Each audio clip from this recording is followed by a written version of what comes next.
वाराणसी में ज्ञानवापी परिसर में पहुंची एसआई टीम का सर्वे हुआ शुरू। आईआईटी के एक्सपर्ट करेंगे मदद। हाईकोर्ट के फैसलों से हिंदू पक्ष में खुशी की लहर। सुप्रीम कोर्ट ने मुस्लिम पक्ष की याचिका को किया खारिज। मथुरा में देवकीनंदन ठाकुर महाराज जी ने कोर्ट के फैसले को सराहा। ज्ञानवापी सर्वे की तरह मथुरा आगरा में भी होगी जांच।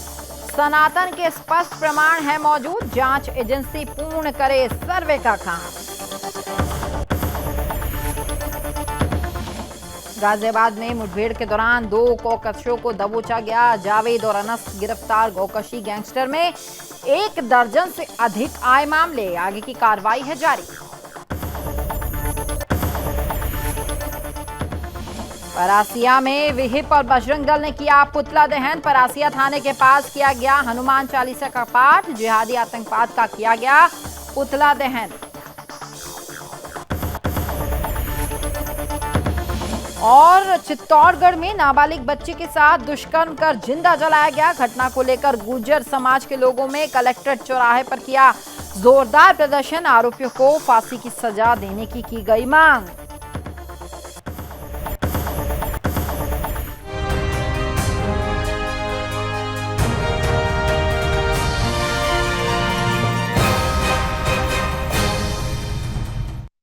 नमस्कार, आपका राज्य आपकी खबर देख रहे हैं आप और मैं हूं आपके साथ स्मारिका ठाकरे। बुलेटिन की शुरुआत करेंगे हरियाणा से। जी हां, हरियाणा के मेवात में जिहादियों ने भगवा यात्रा पर अचानक से पत्थरबाजी शुरू कर दी थी, जिसमें कई लोग घायल हो गए थे। जी हां, और कुछ लोग भी मारे गए हैं।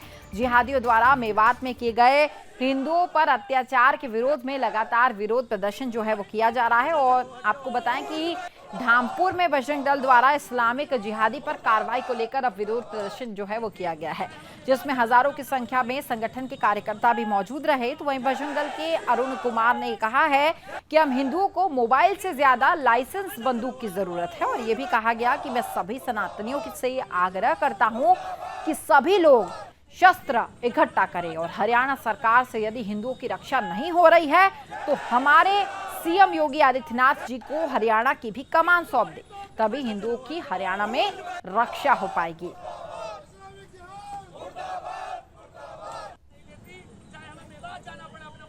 मेवात में जिस तरह की सुनियोजित घटना कुछ इस्लामिक जिहादियों ने की है, उसका मुंह तोड़ जवाब देना हमारी जिम्मेदारी है।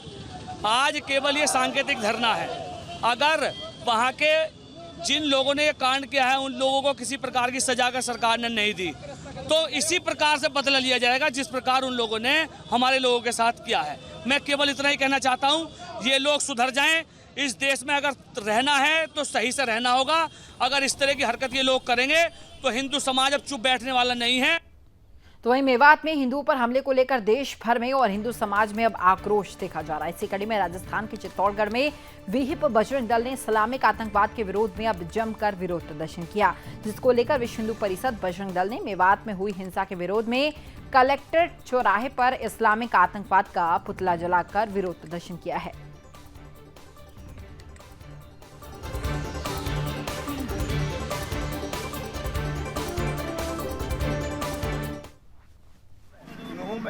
जहाँ सोची समझी साजिश के तहत हमारे निहत्थे जो राम भक्त और जो शिव भक्त थे उनके ऊपर जिस प्रकार से इन लोगों ने छुपकर घात लगाकर बैठकर गोलियों और पत्थरों से जिस प्रकार से हमारे शिव भक्तों पर आक्रमण किया, और ये जो सोची समझी साजिश के तहत किया गया है, ये पूरे देश भर में इस तरह से कर रहे हैं। इसके ऊपर कोई कार्रवाई नहीं हो पा रही है, इस वजह से इनके सिर उठते जा रहे हैं। हम ये चाहते हैं कि जिन्होंने इन लोगों को ये कार्य किया है उनको फांसी की सजा दी जाए और जो इनके साथ लगे हुए हैं उन लोगों को गिरफ्तार करके कठोर दंड दिया जाए, ताकि आगे से इस तरह की पुनरावृत्ति नहीं हो। तो वहीं मध्य प्रदेश के परासिया थाना के सामने विश्व हिंदू परिषद और बजरंग दल ने हनुमान चालीसा का पाठ किया है और इस्लामिक जिहादी आतंकवाद का पुतला दहन भी यहां पर किया गया है। आपको बताएं कि राष्ट्रपति से यहां गुहार भी लगाई गई कि जिन अपराधियों द्वारा हिंदू मेवात में धार्मिक रैली पर पथराव किया गया, ऐसे जिहादियों पर कड़ी कार्रवाई करते हुए इन्हें फांसी देनी चाहिए।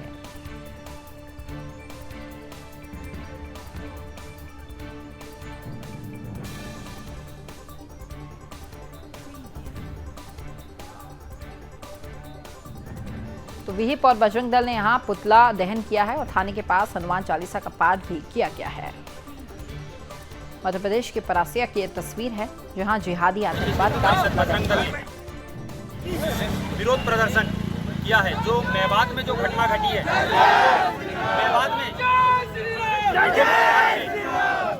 मेवात में हिंदुओं की यात्रा निकली थी, उसके ऊपर हमला किया गया, पुलिस चौकी जला दी गई, 2 पुलिस वालों को मार दिया गया, 2 सेना के अधिकारियों को मार दिया गया और अस्पतालों में हमला किया गया, हिंदू बच्चों को मारा गया। उसके विरोध में आज विश्व हिंदू परिषद बजरंग दल ने पूरे भारतवर्ष में 1 घंटे विरोध प्रदर्शन किया है। तो वहीं उत्तर प्रदेश के वाराणसी में ज्ञानवापी परिसर में एएसआई सर्वे कराए जाने के मामले में हाईकोर्ट ने अपना फैसला सुना दिया। जी हां, हाईकोर्ट ने जिला अदालत के द्वारा ज्ञानवापी में वजू खाने को छोड़ पूरे परिसर का एएसआई सर्वे किए जाने के लिए आदेश को अब बरकरार रखा है। हाईकोर्ट के द्वारा गुरुवार को आए फैसले के बाद मुस्लिम पक्ष एक बार फिर से सुप्रीम कोर्ट जो है वो पहुंच गया, लेकिन सुप्रीम कोर्ट ने मुस्लिम पक्ष की याचिका को खारिज कर दिया है। तो वहीं दूसरी ओर हाईकोर्ट के फैसले से हिंदू पक्ष और संतों में खुशी की लहर दौड़ गई और खुशी का माहौल यहां देखने को मिला। हिंदू पक्ष से जुड़े लोगों का यह कहना है कि एएसआई सर्वे होने से देश के सामने ज्ञानवापी का सच जो है वो सामने आएगा।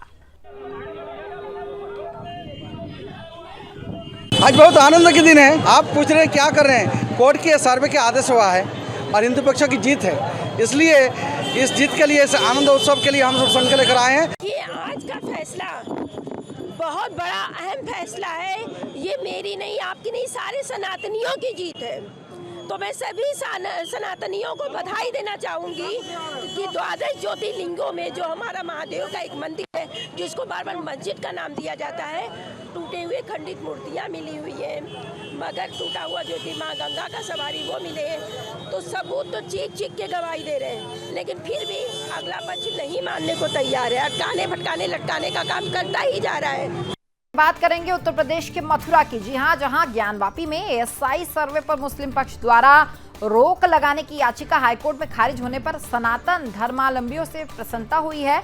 तो वह हिंदू धर्मगुरु और कथा प्रवक्ता देवकीनंदन ठाकुर जी महाराज ने कोर्ट के फैसले को सत्य की जीत बताते हुए कहा कि मुगल आक्रांताओं से कनेक्शन जोड़ने वाले कुछ मुस्लिम लगातार सनातन भावनाओं का अपमान कर रहे हैं। ज्ञानवापी की तरह ही मथुरा में श्री कृष्ण जन्मभूमि स्थित मस्जिद और आगरा की जामा मस्जिद की सीढ़ियां की जांच भी होनी चाहिए। दरअसल प्रयाग जंतु मंदिर में चल रहे 1.25 करोड़ पार्थिव शिवलिंग आयोजन में बोलते हुए देवकीनंदन ठाकुर महाराज ने कहा कि सनातन परंपरा को मानने वाले 100 करोड़ लोग इस देश में रहते हैं। उन्होंने आगे कहा कि इससे पहले कि दूसरा पक्ष सुप्रीम कोर्ट में जाकर मामले को लटकाए, ज्ञानवापी में सर्वे एजेंसी को तुरंत सर्वे प्रारंभ कर सभी साक्ष्य कोर्ट और दुनिया के सामने लाने चाहिए।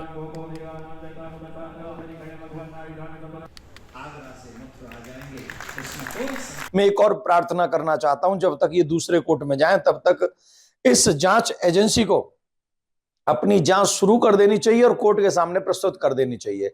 और इस जांच के बाद मैं हाथ जोड़ के प्रार्थना कर रहा हूं आदरणीय सुप्रीम कोर्ट और हाई कोर्ट से भी कि जो जांच हो रही है काशी में ज्ञानवापी की, वही जांच होनी चाहिए मथुरा में कृष्ण जन्मभूमि की, और वही जांच होनी चाहिए आगरा में जामा मस्जिद की सीढ़ियों की, जहां औरंगजेब ने 1670 में मथुरा के मंदिर को तोड़कर वहां की छवियों को, केशव देव की मूर्तियों को ले जाकर उसने जो सीढ़ियों में गाड़ दिया है, उसकी जांच। क्योंकि जब तक उस पे पैर रखकर ये लोग चलते रहेंगे तब तक सनातनियों की 100 करोड़ हिंदुओं की भावना का अपमान होता रहेगा। तो जांच हो, दूध का दूध हो और पानी का पानी हो।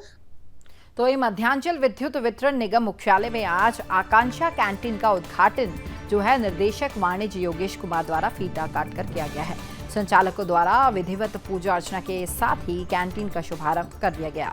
दरअसल 1987 में आकांक्षा संस्था का उदय हुआ था और यह संस्था महिलाओं को स्वावलंबी बनाने में सहयोग करती है और स्लम क्षेत्र के बच्चों और महिलाओं को सशक्त करने का काम भी करती है। इस अवसर पर आकांक्षा कैंटीन की ओर से इला मोहंती, दीपक प्रसाद, प्रीति आहूजा, प्रीति चौधरी, दिनकर प्रियदर्शी और उषा सिंह एवं आभा वाजपेयी भी यहां उपस्थित रहे। ये महिलाओं के 100 से ऊपर महिलाएं इसमें काम करती हैं जो इकोनॉमिकली वीकर सेक्शन से आती हैं। इनके सेल्फ हेल्प ग्रुप्स बने हैं। तो लार्जली मसाला और मठरी, जैसे मसाला मठरी केंद्र के नाम से इसका रजिस्ट्रेशन है इस एनजीओ का। महिलाओं को ही एम्पावर करने का, उनको सशक्त करने का एक इनिशिएटिव है जो हम लोग कैरी फॉरवर्ड कर रहे हैं। और इसी के जो रेवेन्यूज़ आते हैं, इससे हम एक बच्चों का, स्लम्स के बच्चों के लिए एक इनफॉर्मल स्कूल भी चलाते हैं जिसमें उनको खाना भी दिया जाता है। तो वहीं लोकसभा चुनाव 2024 में कानपुर बुंदेलखंड की सीटों पर रणनीति बनाने के लिए बीजेपी प्रदेश अध्यक्ष भूपेंद्र चौधरी आज कानपुर पहुंचे। जी हां, आपको बताएं कि कानपुर बुंदेलखंड क्षेत्र में लोकसभा की 10 सीटें हैं और साल 2019 की अगर बात करें तो साल 2019 के लोकसभा चुनाव में सपा और बसपा का गठजोड़ मैदान में उतरा था और ऐसे में लोकसभा चुनाव 2024 में भाजपा की इन सीटों के लिए मंथन होगा। और इससे पहले प्रदेश अध्यक्ष ने किदवई नगर में दिव्यांगजनों को कृत्रिम उपकरण वितरित किए हैं। उन्होंने ये भी कहा कि ज्ञानवापी में एएसआई सर्वे के बाद इतिहास सबके सामने आएगा और ये भी कहा कि ज्ञानवापी देश के करोड़ों लोगों की आस्था का विषय है। और ज्ञानवापी मामले में भूपेंद्र चौधरी आगे बोलते हैं कि हमें देश की न्याय प्रक्रिया पर पूर्ण रूप से विश्वास है।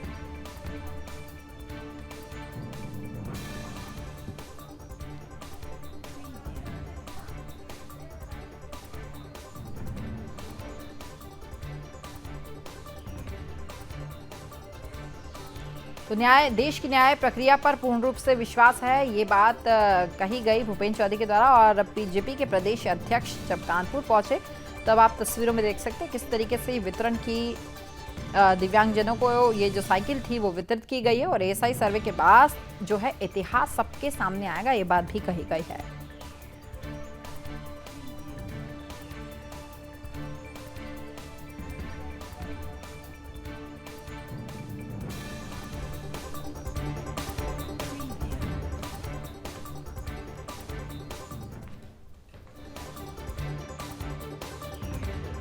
विषय की ऐसा ऐतिहासिकता को हमें भी समझना चाहिए सबको और उसे स्वीकारना चाहिए। हमारी पार्टी और हम सब लोग न्यायालय की प्रक्रिया का सम्मान करते हैं और हमें पूर्ण विश्वास है देश के सभी नागरिकों को जिनकी आस्था उस परिसर से जुड़ी है उन्हें न्यायालय से निश्चित रूप से न्याय मिलेगा, ऐसी सबकी अपेक्षा है। जहां एक तरफ योगी सरकार स्वास्थ्य व्यवस्था को बेहतर करने और अवैध रूप से अस्पतालों को संचालन पर कड़ी कार्रवाई करने के निर्देश दे रही है, तो वहीं दूसरी तरफ मथुरा के प्रशासन और स्वास्थ्य विभाग कुंभकर्ण की नींद सोए हुए नजर आ रहे हैं। जी हां, दरअसल स्वास्थ्य विभाग की शह पर 300 से ज्यादा पैथोलॉजी लैब्स और सैकड़ों की संख्या में अवैध रूप से अस्पतालों का संचालन किया जा रहा है। इतना ही नहीं, इस अवैध अस्पतालों का संचालन झोला छाप डॉक्टर्स कर रहे हैं। तो वहीं सीएमओ डॉक्टर अजय कुमार वर्मा ने इस पूरे मामले पर बात की और उन्होंने बताया कि मथुरा जनपद में केवल 12 लैबों का ही रजिस्ट्रेशन हुआ है। जब कार्रवाई की बात पूछी तो वो पिछले साल हुई कार्रवाई के बारे में जानकारी देने लगे। इस साल स्वास्थ्य विभाग द्वारा अब तक अवैध लैब और अस्पताल पर कोई कार्रवाई नहीं हुई है। आपको ये भी बताएं कि कृष्ण की नगरी मथुरा में बड़ी संख्या में विदेशी श्रद्धालु यहाँ आना जाना उनका लगा रहता है और इस तरह स्वास्थ्य विभाग की लापरवाही लोगों की जान पर भारी पड़ रही है। तो वहीं लोगों की ओर से भी आए दिन तमाम शिकायतें सामने आती है, लेकिन स्वास्थ्य विभाग द्वारा अब तक कोई कार्रवाई नहीं की गई है। तो देखने वाली बात होगी कि इसमें कार्रवाई कब तक हो पाती है।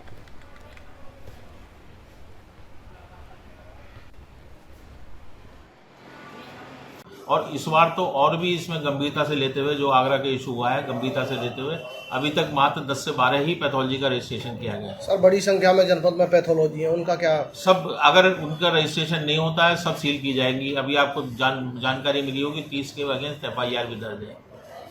तो ऐसा कोई अवैध रूप से संचालित नहीं होने दिया जाएगा। बहुत गंभीरता से आदरणीय जिलाधिकारी महोदय भी ले रहे हैं और मैं भी इसको बहुत गंभीरता से ले रहा हूँ। बात करेंगे उत्तर प्रदेश के गाजियाबाद की, जहां थाना लोनी कोतवाली पुलिस ने मुठभेड़ के दौरान 2 कौकुश को अब धर दबोच दिया। दरअसल गुरुवार देर रात चेकिंग के दौरान पुलिस को एक बड़ी कामयाबी हाथ लगी और मुखबिर की सूचना पर चिथौड़ी बथला नहर पर चेकिंग लगाई गई और कुछ समय बाद चिथौड़ी की तरफ से एक बाइक पर 2 व्यक्ति आते हुए दिखाई दिए, जिन्हें रुकने का इशारा किया गया, लेकिन वो बदमाश रुके नहीं। आपको बताएं कि मौके से बाइक सवार गौकशों को पकड़ लिया गया है और उनके पास से जो उपकरण थे उन्हें भी बरामद कर लिया गया है। पकड़े गए गौकशों का नाम जावेद और अनस बताया गया है। उनके खिलाफ अब कार्रवाई की जा रही है। पुलिस को आज जरिए मुखबिर सूचना मिली थी कि चिरौड़ी बंथला मार्ग पर पड़ने वाले जंगलों से आज कुछ गोकस गुजरने वाले हैं। इस सूचना पर थाना लोनी की पुलिस टीम के द्वारा जावली कट के पास चेकिंग लगाई गई थी। उसी दौरान एक काले रंग की मोटरसाइकिल पे 2 संदिग्ध व्यक्ति आते हुए दिखाई दिए। पुलिस टीम ने जब उन्हें रोकने का प्रयास किया तो वह अपनी मोटरसाइकिल मोड़ करके और पुलिस टीम पर जानलेवा हमला कर दिया, फायरिंग लगे करने। मध्य प्रदेश के टीकमगढ़ में कलेक्टर एवं जिला निर्वाचन अधिकारी के निर्देश पर आगामी विधानसभा निर्वाचन 2023 के लिए निर्वाचन आयोग के निर्देशानुसार जिले में मतदान जागरूकता अभियान की शुरुआत की गई, जिसके चलते संयुक्त कार्यालय भवन टीकमगढ़ में ईवीएम प्रदेश प्रदर्शन केंद्र भी स्थापित किया गया है।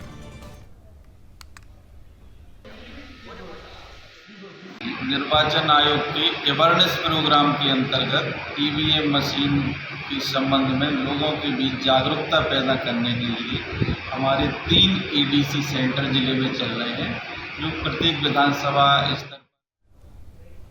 तो वहीं राजस्थान के भीलवाड़ा जिले के नरसिंहपुर गांव में दिन दहाड़े एक 15 साल की बच्ची के साथ दुष्कर्म कर उसे जिंदा भट्टी में जला दिया गया, जिसको लेकर अब गुर्जर समाज में भारी आक्रोश दिख रहा है। तो वहीं घटना को लेकर चित्तौड़गढ़ में कलेक्टर चौराहे पर सैकड़ों की संख्या में गुर्जर समाज के लोगों ने मानव श्रृंखला बनाकर नारेबाजी करते हुए जोरदार प्रदर्शन किया है। और साथ ही आपको बताएं कि आरोपियों को जल्द से जल्द फांसी दिलाने की सजा की मांग भी यहाँ की गई है।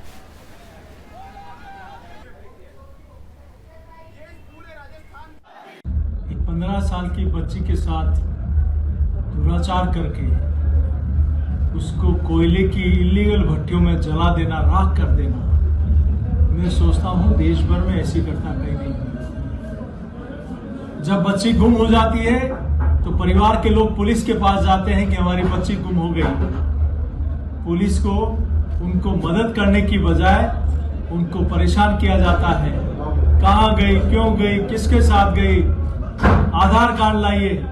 लेकिन जब गांव के लोग ही उस बच्ची को ढूंढने निकल जाते हैं, परिवार के लोग ही, तो एक कोयले की 5 भट्टियों में से एक भट्टी जलती हुई दिखाई देती है।